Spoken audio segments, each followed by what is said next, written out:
Alléluia. Gloire à Dieu. Est-ce qu'on m'entend bien là-bas? J'espère que le son arrive jusque là-bas. Gloire au Seigneur. Alléluia. Alors j'étais en train de dire, il existe 4 choses qui poussent les hommes, quiconque que tu sois ici sur la terre, tous les hommes qui sont sur la terre. Il y a 4 choses qui poussent les hommes à aller à la rencontre du monde spirituel.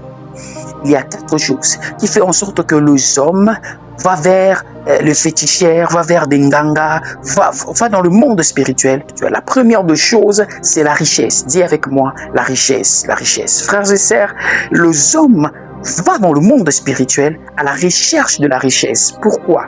Parce que ici sur la terre, frères et sœurs, il y a une dimension de la grandeur que tu peux atteindre ici sur la terre si tu as la richesse avec toi. La Bible déclare dans 2 Chroniques chapitre 9 verset 22, la Bible dit « Le roi Salomon fut plus grand que d'autres rois à cause de la richesse qu'il possédait. » Il y a une dimension de la grandeur que tu peux atteindre sur la terre que si tu as la richesse avec toi.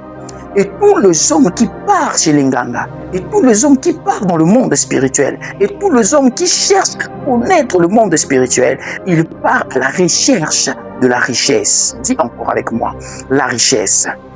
La deuxième des choses qui pousse les hommes à aller dans le monde spirituel, qui pousse les hommes à fréquenter, à aller vers les Nganga, à aller chercher, c'est ce que j'appelle ici la protection. Dis avec moi, la protection.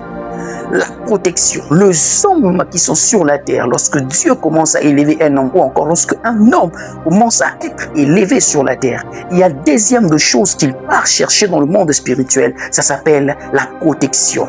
Frères et sœurs, tu peux avoir la richesse, mais si tu n'as pas la protection, ta richesse sera touchée. Il faut que le monde spirituel, il faut que les hommes spirituels travaillent aussi pour toi afin de t'accorder la protection. Car la protection viendra pour protéger la richesse que tu as reçue dans le monde spirituel. La Bible déclare dans le livre de Lévitique, verset 25, chapitre 25, verset 19, la Bible dit le pays vous donnera de la richesse. Le pays vous donnera de la richesse et vous mangerez dans le pays où vous allez habiter avec sécurité et protection. Ici sur la terre, les hommes, les footballeurs, les hommes qui sont un peu dans le monde savent que la protection est très importante dans le monde spirituel. La protection est un élément qui te rassure au milieu des hommes qui sont avec toi.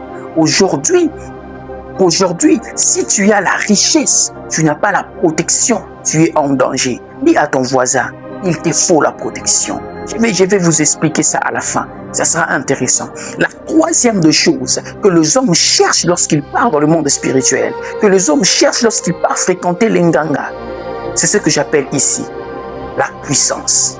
Écoutez-moi très bien. Frères et sœurs, tu peux avoir la richesse, tu peux avoir la protection, mais si tu n'as pas la puissance, tu seras dominé sur la terre. La puissance est un élément qui impose ton autorité dans un lieu. La puissance est un élément qui impose ton autorité dans une famille. La puissance est un élément qui impose ton autorité quelque part. Tu peux avoir la richesse, mais il te faut la puissance. La troisième des choses que les hommes partent dans le monde spirituel, en train de chercher chez les Nganga, c'est ce que j'appelle ici la puissance. Frères et sœurs, tu as besoin de la puissance.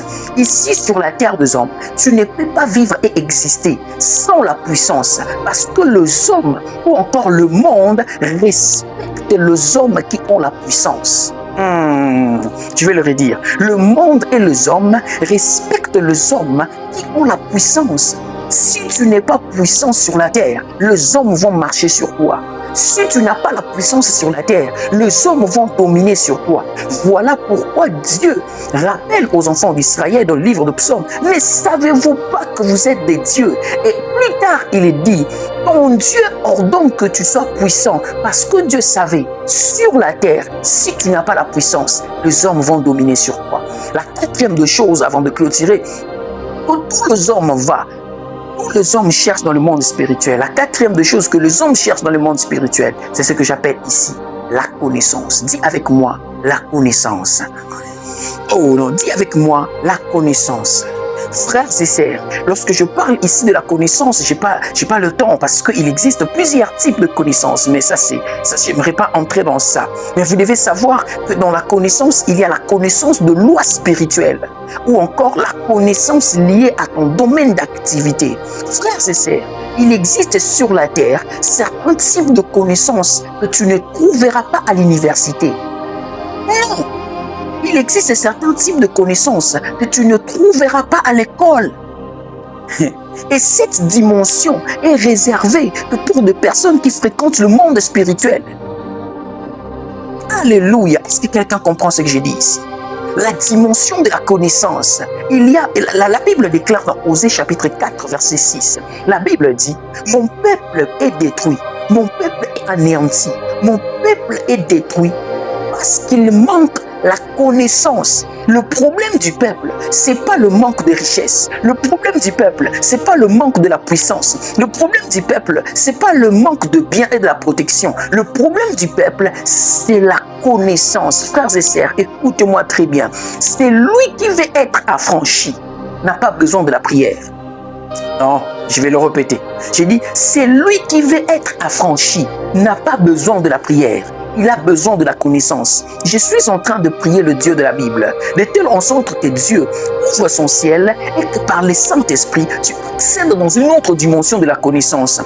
En Christ, nous avons la richesse. En Christ, nous avons la protection. En Christ, nous avons la puissance. En Christ, nous avons la connaissance. Mais comment nous ne dominons pas sur la terre? Je viens annoncer à quelqu'un que la saison de ta domination est arrivée. Parce qu'en Christ, ce que les autres sont en train d'aller chercher dans le monde spirituel, Christ nous le donne. Christ nous le donne. En Christ, nous avons la puissance. En Christ, nous avons la protection. En Christ, nous avons la richesse. En Christ, nous avons la connaissance. Alors, je prophétise sur toi. Parce que tu possèdes toutes ces choses en Christ. Que Christ te donne la domination, la puissance, la richesse, la connaissance, afin de dominer sur ton domaine d'activité au nom puissant de Jésus. Lève ta main, je vais te voir. Partout où tu es, au son de ma voix, que le ciel de Dieu s'ouvre et que la richesse de Dieu, la protection de Dieu, la puissance et la connaissance te soient accordées dans cette saison au nom puissant de Jésus. Est-ce qu'on peut lever nos deux mains? On va prier en esprit pendant quelques minutes. Sois en train de prier. Que le ciel de Dieu s'ouvre et que Dieu t'accorde la richesse et que Dieu t'accorde la puissance dans le nom puissant de Jésus. Reçois cela là où tu es. Reçois cela là où tu es. La richesse qui déborde, la gloire qui déborde, la puissance qui déborde et la connaissance qui t'établit au-dessus de tes ennemis. Au nom puissant de Jésus. La